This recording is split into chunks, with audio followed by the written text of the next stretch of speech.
O Melhor e Mais Justo de hoje fala sobre o combate a essa chaga social que rouba a infância de meninas e meninos brasileiros, o trabalho infantil. Várias ações de governos e da sociedade civil organizada foram criadas e estão em curso na tentativa de erradicar o trabalho infantil no país. A gente estava falando disso no primeiro bloco. Na opinião de vocês, o que precisa ser aperfeiçoado para alcançar melhores resultados? Onde estão os principais obstáculos?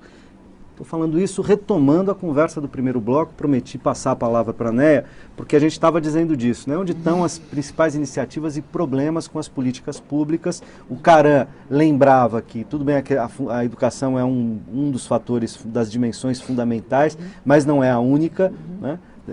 Esse é um problema multifatorial, né? Um conjunto de coisas envolvidas, e a Neia tinha pedido a palavra. Então, Neia, retomando a discussão, vamos lá.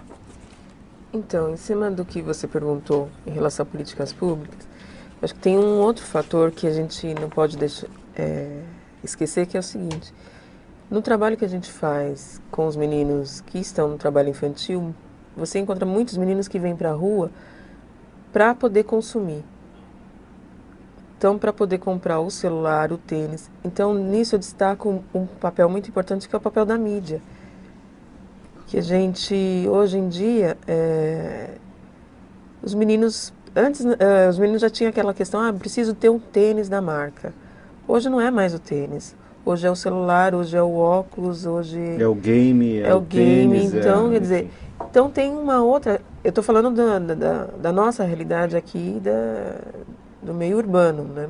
Uhum. Que muitos meninos vêm para o trabalho infantil para suprir essa necessidade. Que as famílias têm o básico. E, além do básico, eu quero ficar dentro desse sistema. Eu preciso estar incluído.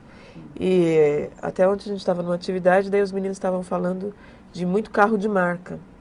Carro que eles nunca vão ter, assim. É carro... um Camaro. Porque aquele lá é um Camaro, aquele ali é outro carro. Está muito longe da realidade deles, mas o sonho deles de consumo é ter um carro daquele. Então a gente precisa estar atento nisso, que é o papel da mídia, é o papel do consumo. Você pega nos grandes horários aí, você pega o Jornal Nacional, a propaganda do Jornal Nacional inteira é sobre carro. Que as pessoas só vão ser alguma coisa se elas tiverem um determinado carro. Então isso é muito forte para quem está em formação, para os meninos que estão em formação. Eu entendo a tua preocupação, mas fico me perguntando o seguinte, quer dizer, acho que a mídia cumpre um papel tanto de informação, quanto de formação, quanto de, na verdade, transmitir e reproduzir valores sociais. Numa sociedade de consumo como a nossa, a mídia é uma ferramenta dessa sociedade de consumo muito fortemente. E ela, imagino eu, na minha leitura, deixará de ser, né, ou será menos, na medida em também que a sociedade aponte nessa direção, né? De todo modo, o que eu estou querendo dizer é o seguinte, quando você fala disso, você está falando de novo de uma questão de classe social, né? Porque o fato de a gente viver numa sociedade de consumo não estimula o trabalho infantil nas classes médias e altas da sociedade, né? Quer dizer, porque talvez essa criança saiba que ela vai ter o carro, o equipamento, o tênis, como você estava dizendo, independentemente, aliás, sem precisar trabalhar.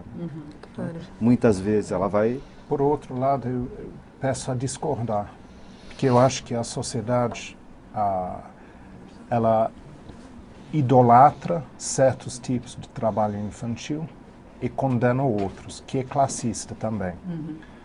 Então, assistindo TV, tinha um programador de 13 anos que está criando aplicativos e tudo isso. Maravilhoso, ele está trabalhando 9 horas por dia, fora de estudo. Estava lá na TV, isso é maravilhoso. Na televisão, voltando para a mídia, eu concordo até bastante com a Neia aqui, a questão de ter apresentadores abaixo de 16 anos. São os apresentadores artísticos, né? Artísticos. Que se você vê televisões em outros países do mundo, não tem. Não tem, porque entende que é trabalho infantil, tem participação óbvia de crianças em programação, porque faz parte da realidade. Agora, Então, é verdade, né? Mas isso não é como valor de classe, né? Não é a classe média, a classe A, o cara não precisa, para ter um tênis de marca, trabalhar, ir para a rua, não precisa trabalhar porque ele tem esse Agora, tênis de ele marca. vai trabalhar naquilo que gera status, etc. Isso, Não é isso? Quer dizer, o apresentador de televisão, o programador da TV, sei lá, da internet, o DJ, o adolescente, etc. Eu acho que tem um outro espaço de trabalho infantil que é muito pouco abordado, que é no esporte. Que no esporte, de todos os tipos, não só futebol.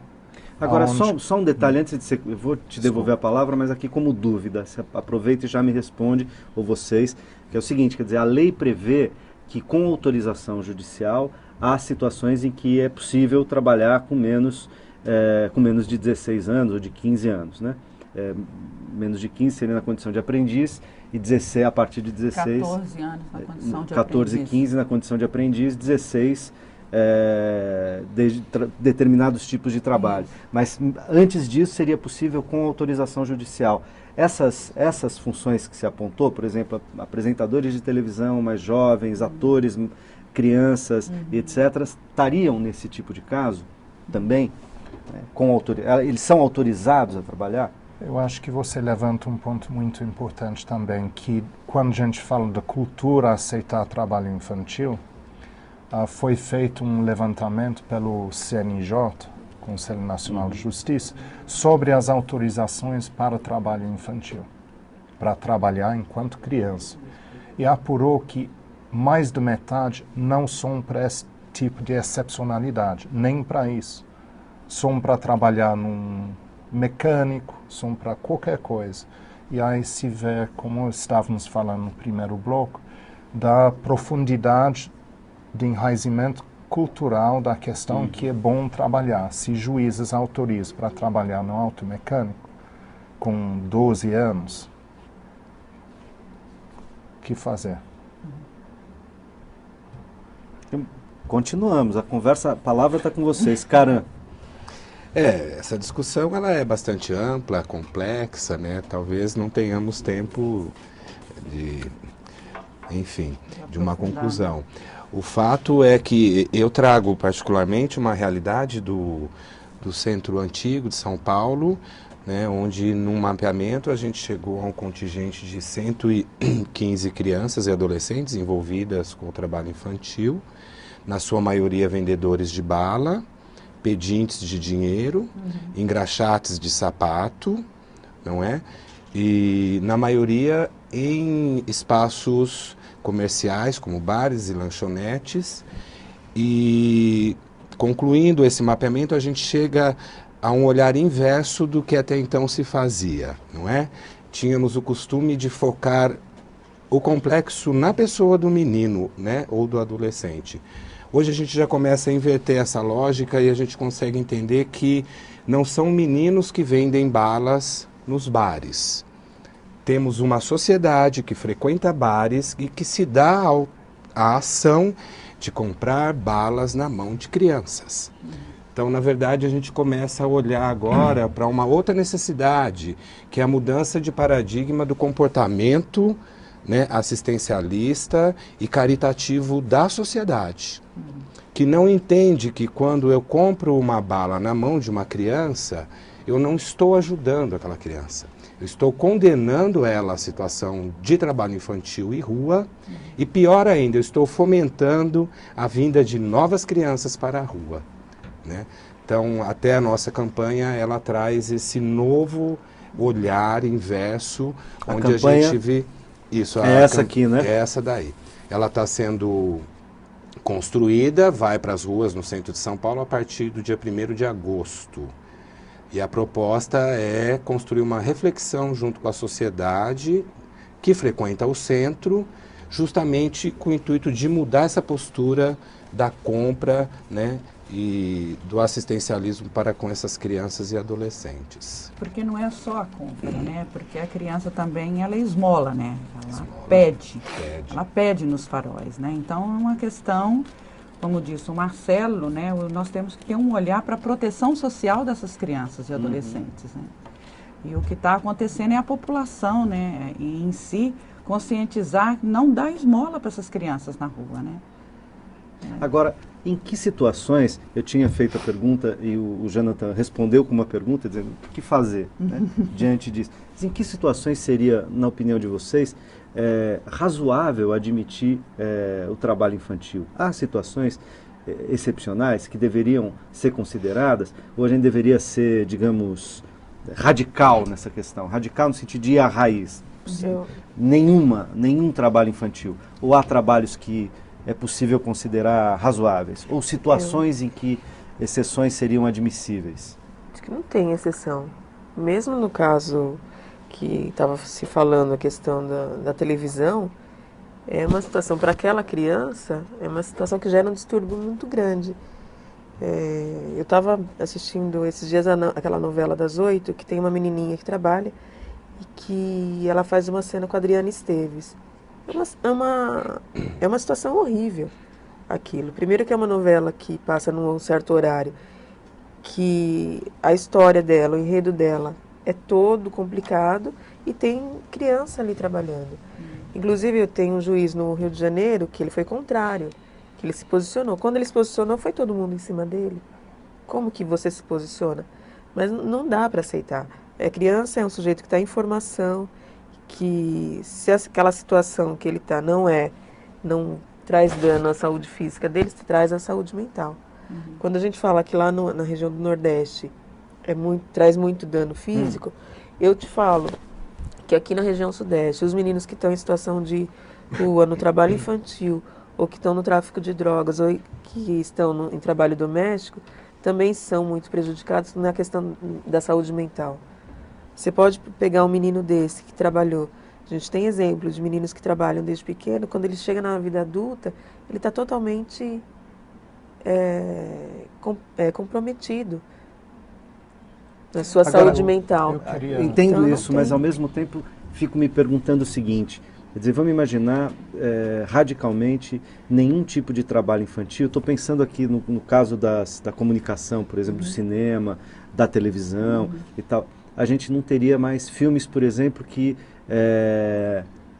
tematizassem a questão do trabalho infantil, porque as crianças não poderiam aparecer nesses filmes, porque elas estariam trabalhando. Então, eu acho... Tá certo? A gente não tem algum... não é preciso ver também, quando este trabalho acontecer, ele tem que ser controlado de maneira a não ser desgastante, penoso, enfim, ser lúdico de algum modo. Mas escola, será que em todas as situações não há exceção possível? Jonathan, desculpa ter te interrompido. Sim, desculpa. Eu queria justamente abordar isso, que eu acho que tem uma grande confusão entre o trabalho infantil que deve ser proibido e uma criança trabalhar. Trabalhar no sentido que a criança vai trabalhar.